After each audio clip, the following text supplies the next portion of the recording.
د زرغون ننګرهار په موخه سکهال په دې ولایت کې څه باندې 2 میلیونه نیالګي کینول کیږي چې د نیال لړۍ په جلال آباد ښار کې پیل شوه. د ننګرهار مرستیال والي تمیم عارف مومند وایي دا د نیالګیو د کینولو پیل دی او دا لړۍ به د جلال آباد ښار تر څنګ ولسوالیو ته هم غځول کیږي چې په خبره د ځل د نیالګیو د کینولو او بیرته د هغې د ساتلو لپاره جلا طرزالعملونه پلان شوي دي. د نیالګیو لګولو لړۍ پیل کړله چې دا لړۍ به په ټول ننګرهار کې ادامه ومومي. زموږ ټول دولتي، غیر دولتي او هغه اجتماعي ساحات چې هلته اشد اړتیا ده د نیالګیو د کینولو باید په هر ځای کې نیالګي کینول شي. ټول دولتي ادارات چې د نیالګیو غوښتنه لري د هغې لپاره یو واضح مشخص میکانیزم او طرزالعمل جوړ شوی دی. د هماغه طرزالعمل مطابق کولی شي چې نیالګي کینوي. د ننګرهار د کرنې او مالدارۍ سرپرست رئیس محمد سمیر بیسودي وایي سږکال دې ولایت کې نږدې 1500 زره میوه لرونکي بوټي او تر څنګ یې څه باندې 12 لکه بې میوې نیالګي چې زینتي بوټي هم پکې شامل دي کینوي.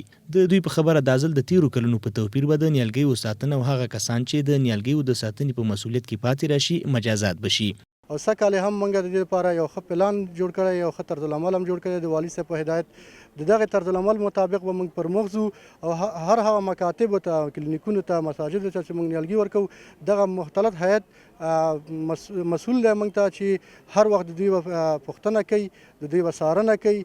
که یو نیالګی د چا د بې پروایي له وجې وچه شوې وه یا له منځه تللې وه، نو هغه د یو چا په جمع کې قید دی. د هغې هغه څومره پیسې او قیمت چې دی هغه به د مصروفیت له لارې بانک ته به تحویلوي. یو شمېر عام خلک بیا وایي هر کال په ننګرهار کې سوونه زره نیالګي کینول کیږي، خو هغه څه چې لازمه د ساتنې وشي نه کیږي. نو موږ د دولتي چارواکو نه دا خواهش دی چې دې په ټیم باندې دې ساتنه وکړي، دې ته د اوبه په ټیم باندې ورسوي.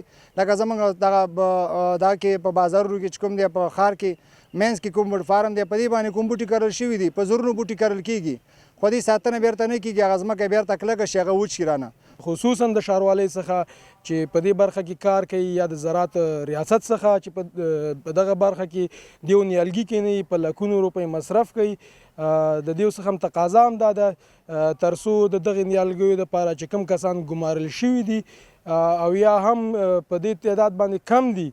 ننګرهار کې د څه باندې 2 میلیونه نیالګیو د نیال لړۍ داسې مهال پیل شو چې تیر کال هم څه باندې 1 میلیون نیالګي کینول شوي وو، خو د خلکو په باور د ساتنې لپاره مسؤلینو هیڅ پاملرنه نه ده کړې چې له امله یې ډېری نیالګي وچ او له منځه تللي دي.